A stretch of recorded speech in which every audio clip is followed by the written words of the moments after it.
Putya! Anong klaseng nilalang yan? Boss! Tulong! Tulong! Nasakmalin ako!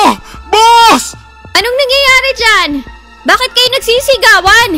May halimaw! May halimaw dito! Anong halimaw? Nasaan si Edwin? Story.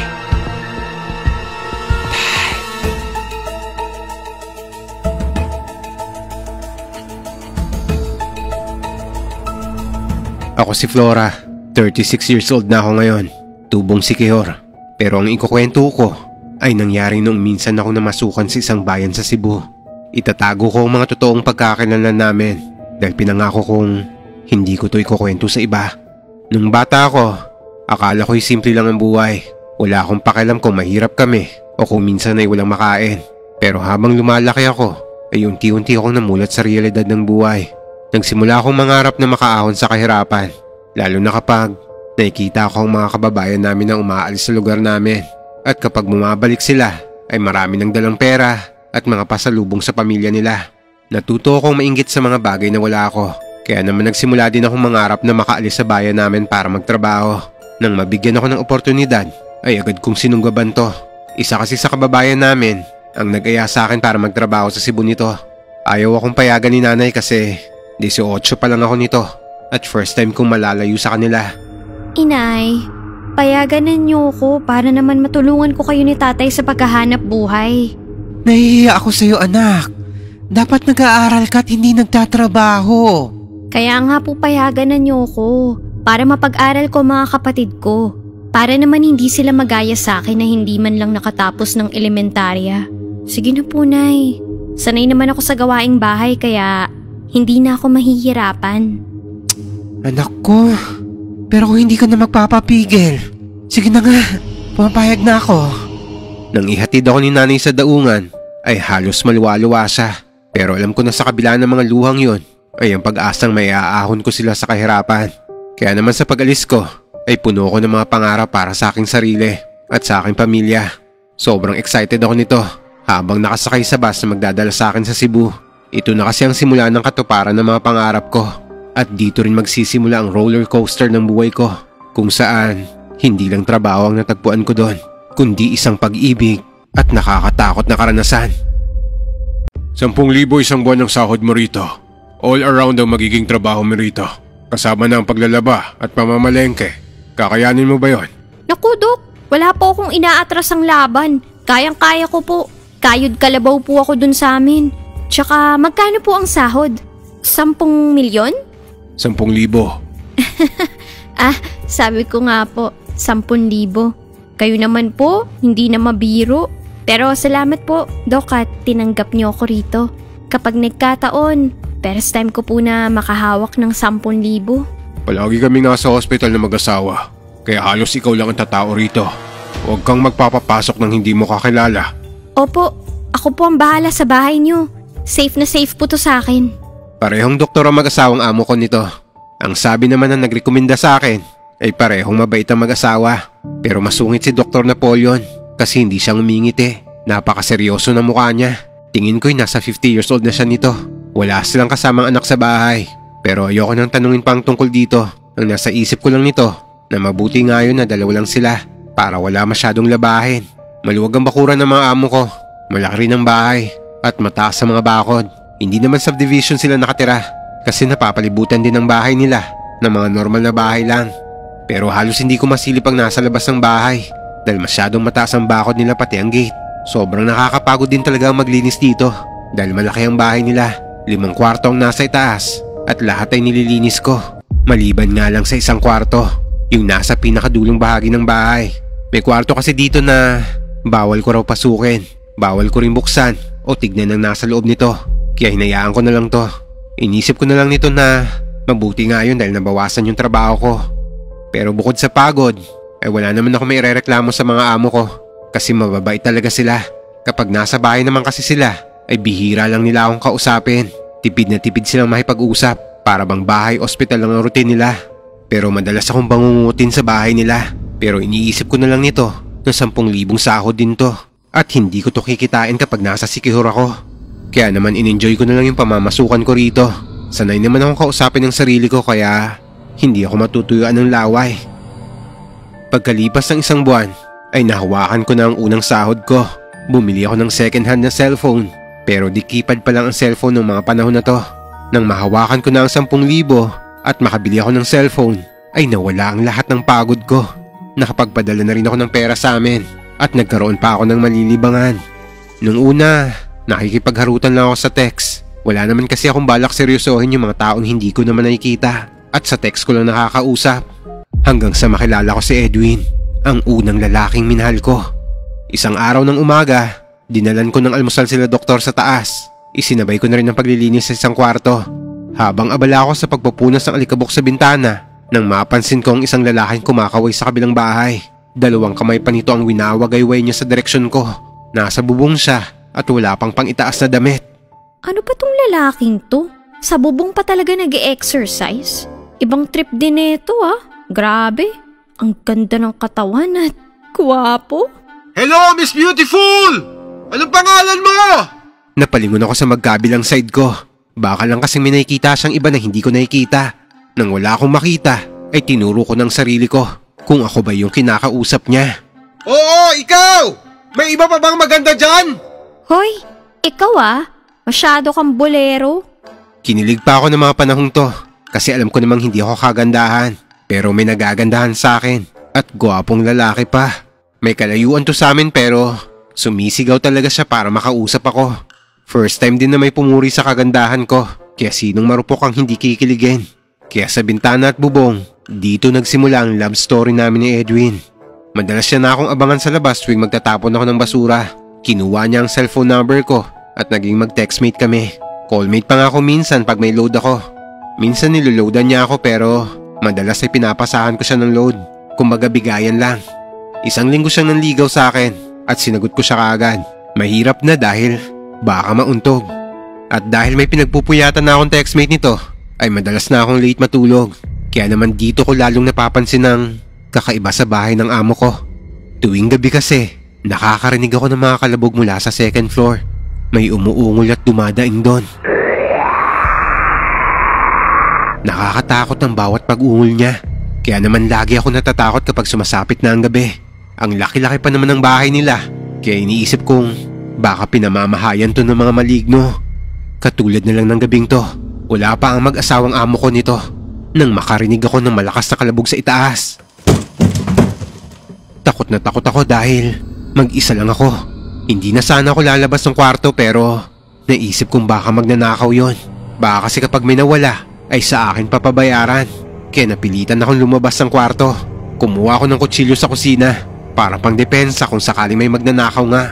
Habang paket ako ng hagdan ay lalong tumitindi ang mga kalabog na naririnig ko. Sinundan ko ang pinanggalingan ng ingay hanggang sa makarating ako sa pinakadulong kwarto. At ito ang kwartong pinagbabawal nilang pasukin ko. Nang idikit ko ang tenga ko sa pinto ay mas lalong lumakas ang kalabog at mga pagdaing. Walang ano-ano ay narinig kong paket na mag-asawa. May sarili naman silang susi sa malaking gate kaya hindi na nila ako ginigising sa tuwing uuwi sila. Mabilis ako nagtago nito sa likod ng malaking banga dahil kabilin-bilinan nila na wag na akong aakyat dito pag gabi na. Pinagbawalan na nga rin nila akong lumabas ng kwarto pagtungtong ng 7:00 ng gabi. Habang nagtatago ko ay sinilip ko ang mag-asawa. Nakita kong may dala silang isang malaking plastic na bag bago sila pumasok sa pinakadulong kwarto. Hindi ko nakita kung anong nasa loob nun pero dinig ko ang mga pagdaing sa loob.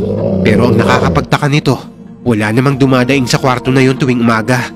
Teka, buhay pa to Bakit naman buhay pa yan? Hindi ba bilin ko? Dapat patay na yan pag i-deliver sa atin. Tulungan mo na lang ako rito.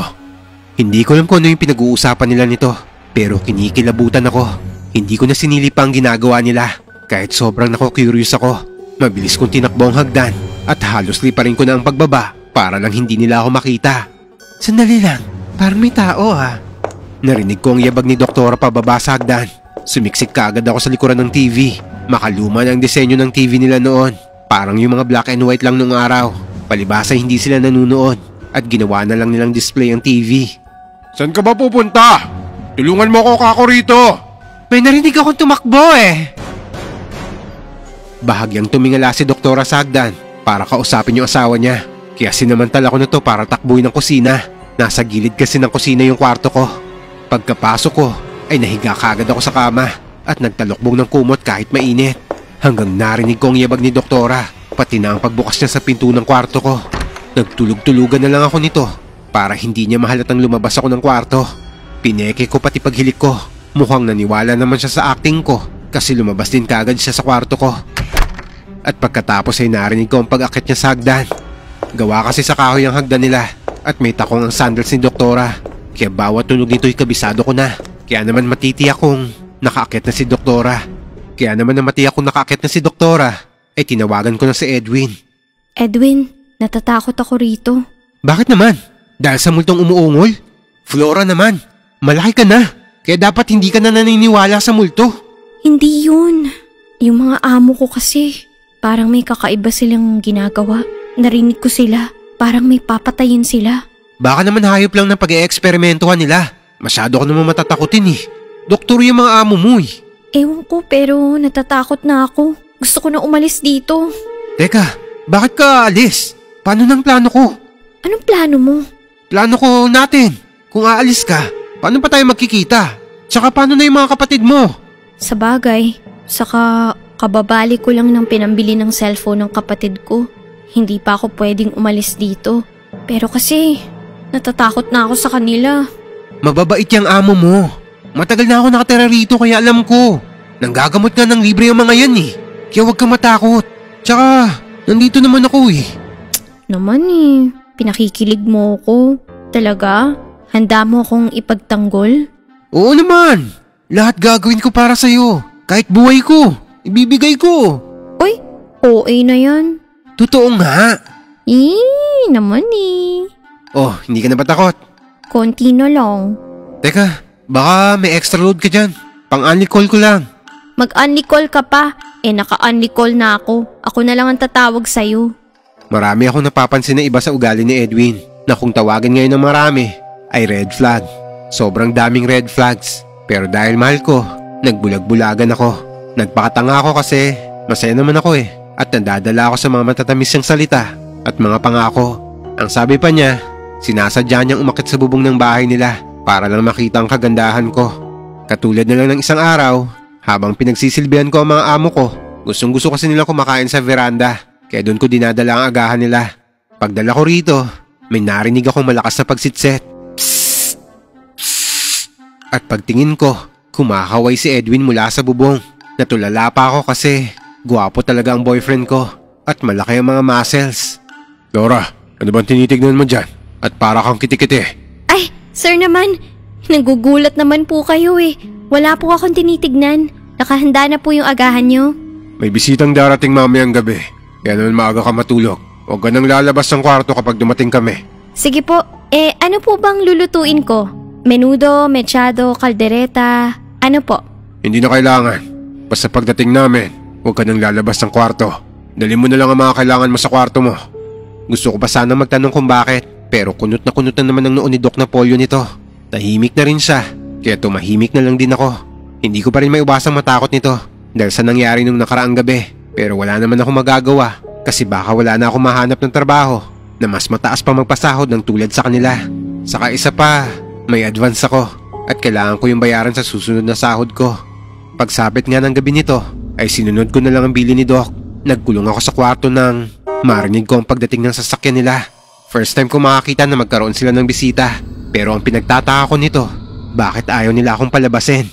Ay, bahala na nga sila sa bisita nila. Mabuti nga yun kasi hindi ako mapapagod sa kakautos-utos. Makakausap ko pa ng mas matagal ang bebe Edwin ko. Pero wala akong ingay na narinig sa mag-asawa nito. Parang wala naman silang kasamang dumating. Nakakapagtaka lang kasi akala ko madami silang bisita kaya ayaw nila akong palabasin. Ang kinaiinis ko pa ng mga panahon to ay nakalimutan ko magdala ng tubig sa kwarto ko.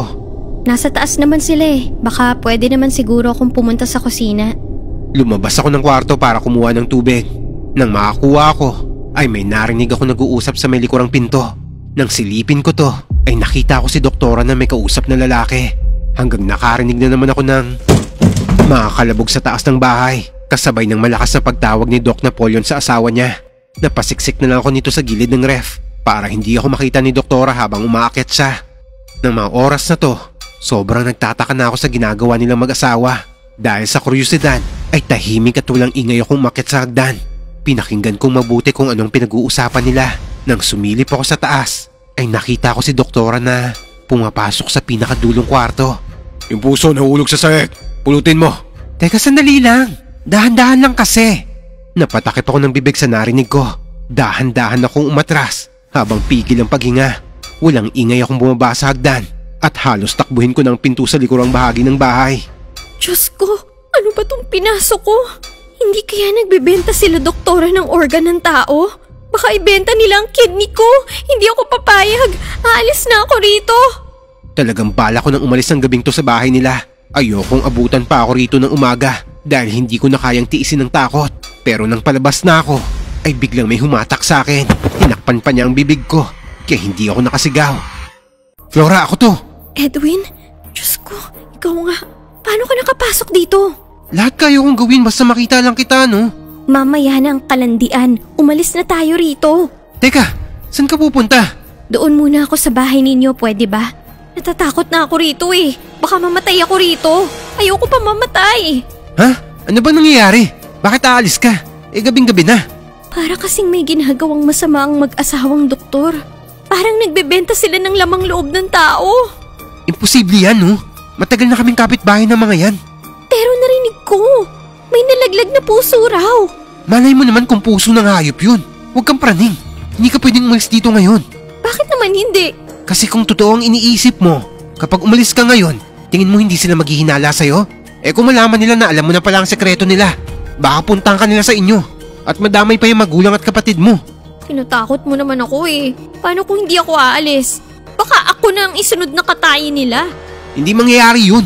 Dahil kapag nawala ka, sila lang ang pagbibintangan. Ganun ba yun? Oo nga, pero hayaan mo. Iaalis din kita sa lugar na to. Lalayo tayo at isasama natin ang pamilya mo para hindi ka na mahanap ng mga amo mo. Magpapakalayo tayo at magbubuhay na masagana. Ako nang bahala sa'yo at sa pamilya mo. Paano mo naman gagawin yun? Wala kang pera kasi wala ka naman trabaho. Hinila ako ni Edwin ito at nagtago kami sa mga halaman. Akala ko kung anong gagawin niya sa akin. Yung pala, gusto niya lang sabihin sa akin ang mga plano niya. Pag nanakawan natin sila, doktor? Ayoko nga. Bukod sa masama yan, may napakadelikado pa. Paano kung makulong tayo? Hindi tayo makukulong. Tignan mo nga ako. Marami na kaming ninakawan. Pero nakulong ba ako? Hindi naman Saka, sabi mo nga, masama din naman ang ginagawa nila doktor, di ba? Nagbebenta sila ng lamang loob ng tao. Tayo magnanakaw lang naman. Kukunin lang natin yung pera nila na galing din naman sa masama. Sabi mo nga, di ba? Pero, hindi ko yata kaya. Ayaw mo ba akong makasama? Siyempre, gusto. Pero kasi... Pangako, magpapakasal tayo kapag mayaman na tayo. Lalayo tayo rito at magbabagong buhay. Magtatayo tayo ng negosyo at mamumuhay ng masaya habang buhay. Ayaw mo ba nun? One time, big time tayo, mahal. Wala ka namang gagawin eh. Papapasukin mo lang kami. Sisiguraduhin kong hindi ka nila paghihinalaan. Planado na namin na mga kasama ko to. Grabe, magnanakaw ka pala? Last na nga to. Saka, ito na ang huling nakaw na gagawin ko. Nagawa ko lang naman ang mga pagnanakaw kasi ako lang inaasahan sa amin. Tulad mo, breadwinner din ako, no? Wala naman akong mapapasukan ng magandang trabaho. Alam naman mag-callboy ako. Gusto mo ba yun?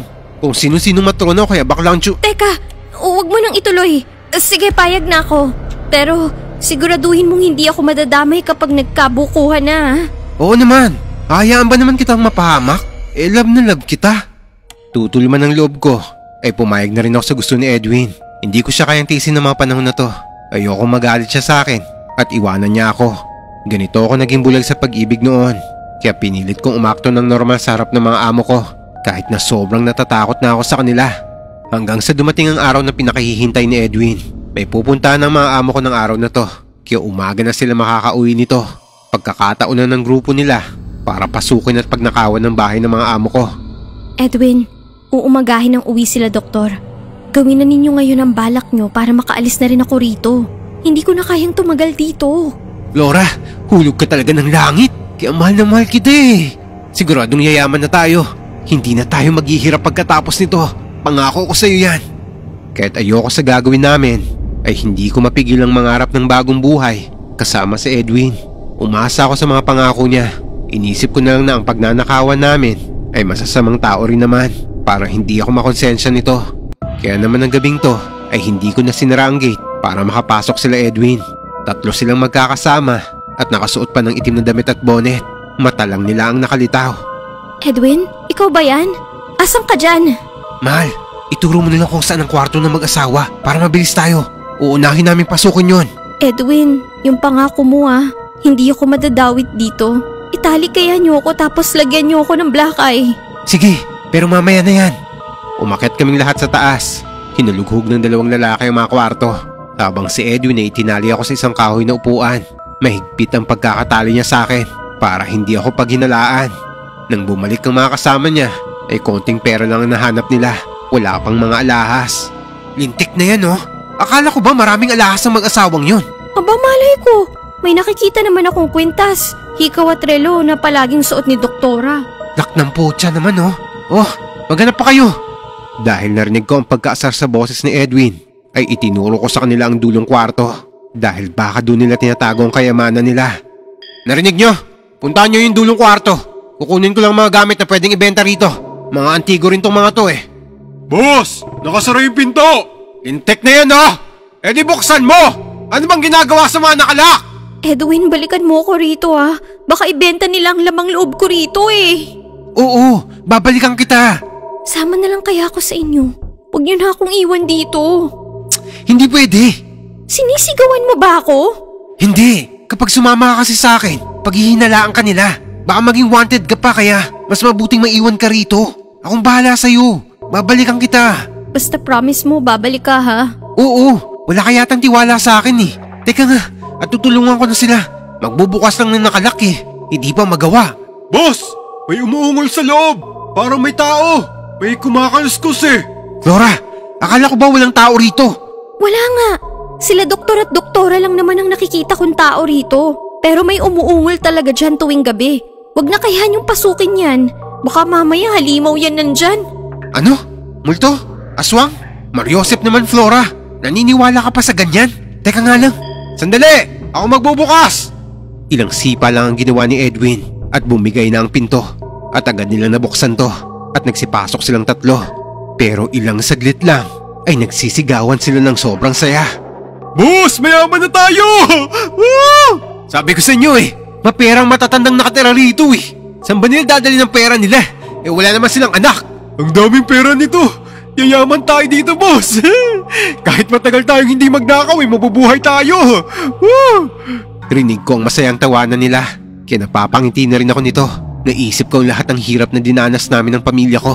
Yung mga naranasan naming gutom na magkakapatid ay hindi na namin mararanasan ulit. Dahil mayaman na kami.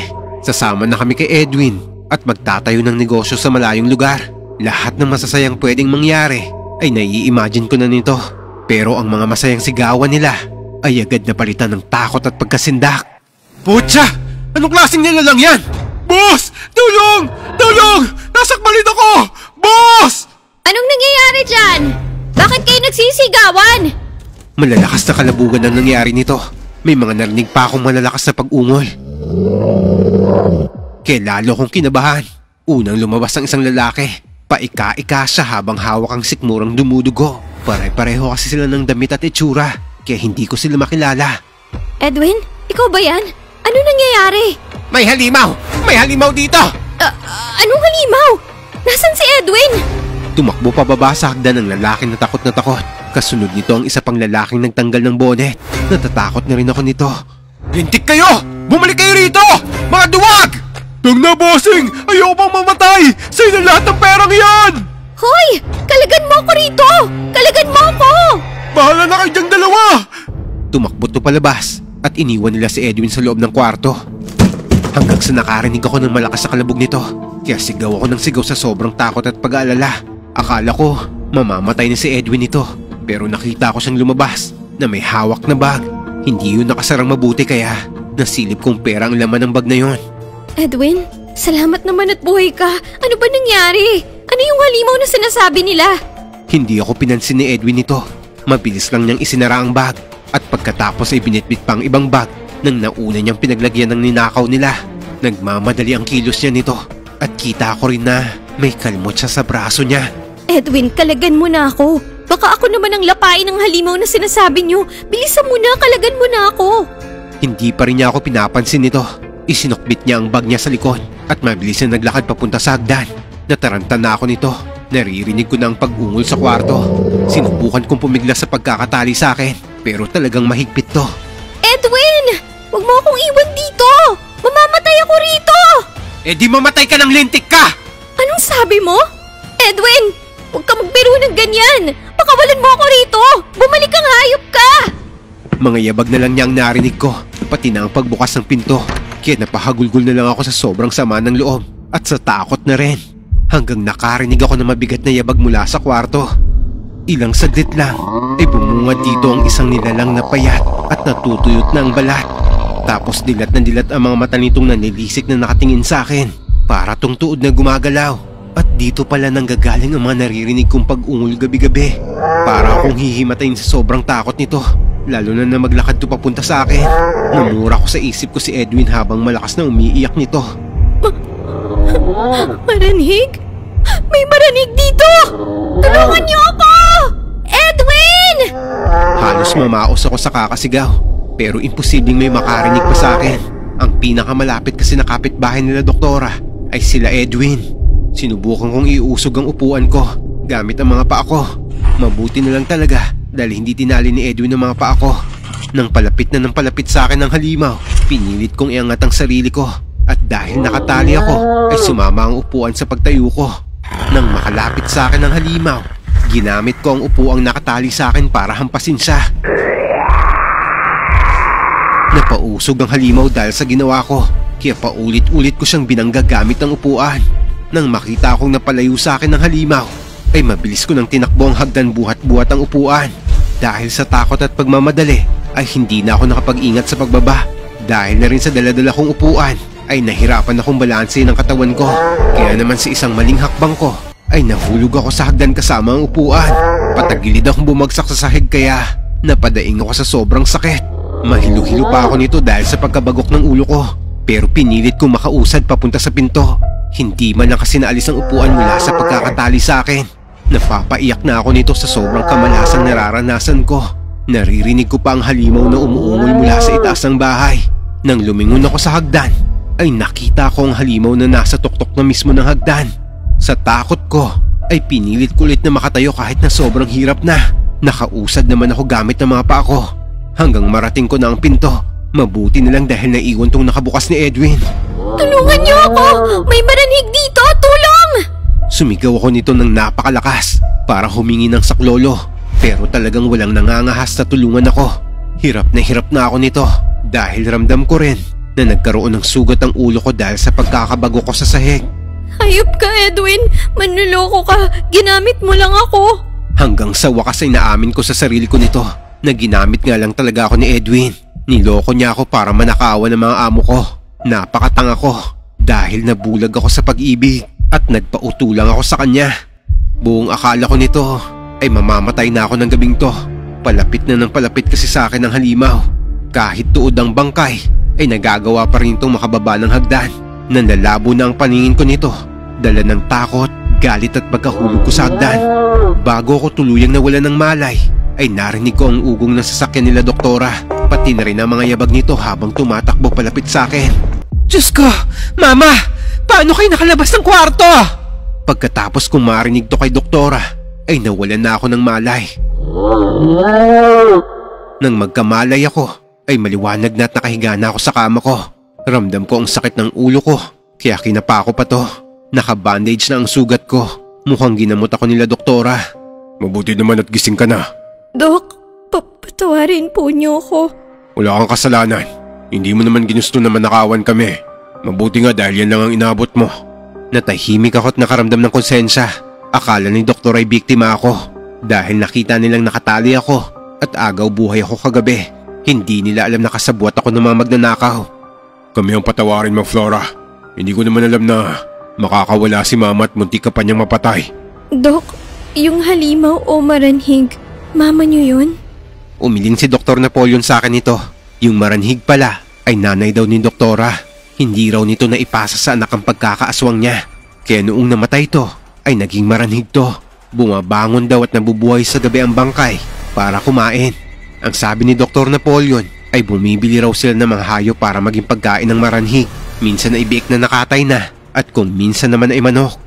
Alam kong nagtataka ka minsan kung anong dala namin pa uwi. Mga hayop yon. Kung minsan ay patay na ang hayop, minsan naman ay buhay pa kaya kinakatay pa namin bago ibigay sa kanya ang mga lamang loob ng mga yon. Hindi po kayo nagbebenta ng lamang loob ng tao? Dahil sa pagtataka ko nito, ay nagawa kong itanong ang matagal ko nang gustong itanong sa kanila. Napatakip na lang ako ng bibig ko dahil baka magalit si doktor sa tanong ko. Pero napatulala na lang ako nang makita ko siyang ngumiti sa unang pagkakataon. Kaya pala nitong mga huling araw ay napapansin kong natatakot ka sa amin. Hindi kami masamang tao, Flora. Nagliligtas nga kami ng buhay ng mga pasyente namin eh. Pero hindi kita masisisi kung yun ang iisipin mo. Ayaw kasing ipalibing ng asawa ko ang mama niya. Mas ligtas daw dito dahil nababantayan namin sa tuwing gabi at mabibigyan rin namin siya ng pagkain na hindi niya na kailangan hanapin pa. Pero delikado po ang mama niyo, Dok. Muntik na niya akong mapatay. Buti nga sana kung yung mga magnanakaw na lang ang pinatay niya eh. Mga hayop yun. Flora, isa lang ang pakiusap namin sa'yo. Huwag mo sanang ipagkalat ang sekreto ng pamilya ko. Doktor, gusto ko din pong makiusap. Gusto ko na pong umuwi sa pamilya ko. Hindi ko na po kaya magtrabaho rito na may kasamang halimaw. Maawa na po kayo sa akin. Payagan niyo na po kung umuwi at hindi ko ipagkakalat ang sikreto niyo. Tsaka, isa pa po, sino naman na maniniwala sa akin pag sinabi ko ang tungkol dyan? Kung meron man, baka iilan lang. Kahit magsumbong ako sa pulis ngayon, baka pagtawalan lang po nila ako. Sige Flora, pumapayag kaming umuwi ka na. Kung hindi ka na namin pwedeng pigilan pa, magbibigay na lang kami ng pera kapalit ng pananahimik mo. Nahihiya akong tanggapin ang perang binigay nila nito dahil halos lahat ng pera nila ay tinangay na ni Edwin. Pero ipinilit nila sa akin to. Muntik na raw akong mamatay dahil sa mama nila. Kaya dapat lang nabigyan nila ako ng pera. Takot naman akong aminin na kasama ako nila Edwin sa pagnanakaw. Kaya tinanggap ko na lang ang perang inabot nila. Bago ako umuwi ay pinuntahan ko si Edwin sa bahay nila. Pero wala na ang hayop na lalaking yun doon. Hindi ko na rin siya makontak nito. At parang nagpalit ng number ang walang hiyang lalaking yon. Mabuti na lang dahil malaking halaga din ang ibinigay sa akin na Dr. Napoleon nito. Kaya nakapagsimula kami ng bagong buhay ng pamilya ko. Nakapagpatayo ako ng maliit na tindahan. At ang nanay ko ang naging tagabantay dito. Namasukan ulit ako pero sa Maynila na. Naging mailap na ako sa mga lalaki mula na mangyari sa akin to. Dahil nadala na ako nang minsan magpakatanga ako sa pag-ibig. Pero dumating din naman ang lalaking nakatadhana para sa akin. Hindi man kasing gwapo ni Edwin, pero napakalaki naman ang pagmamahal niya para sa akin. Nakakahiya man ang karanasan kong to, pero gusto ko kasing palayain ang sarili ko sa isang sekretong matagal ko nang tinatago. Patawarin sana ako nila doktor at doktora sa ginawa ko sa kanila. Kung nasan man sila ngayon, ay nagpapasalamat ako sa kanila. Kahit masyadong nakakatroma ang nangyari sa akin sa bahay nila. Gumanda kasi ang buhay ng pamilya ko dahil sa perang ibinigay nila. Kaya maraming salamat talaga sa kanila. Kung buhay pa man ngayon ang mga doktor na minsan kong naging amo, ay sana nakalaya na rin sila sa sikretong matagal na nilang itinatago. Sana magsilbing aral ang karanasan kong to. Walang idudulot na maganda ang paggawa ng masama. Lahat ay may karma. Tulad ko, muntik na ako mapatay ng maranhig dahil sa kagustuhan kong pagbigyan si Edwin. At dahil sa mabilisang asensong gusto ko. Kung nasaan man si Edwin ngayon, sana tinamaan na din siya ng karma niya para naman makapagbagong buhay na siya. Natutunan ko rin naman siyang patawarin matapos ang lahat ng to. Mabuti na rin kasi ang ginawa niyang pag-iwan sa akin. Dahil mas napaganda pa ang buhay ko at napunta pa ako sa tamang tao. Kaya sana may natutunan kayo sa pagkakamali kong to.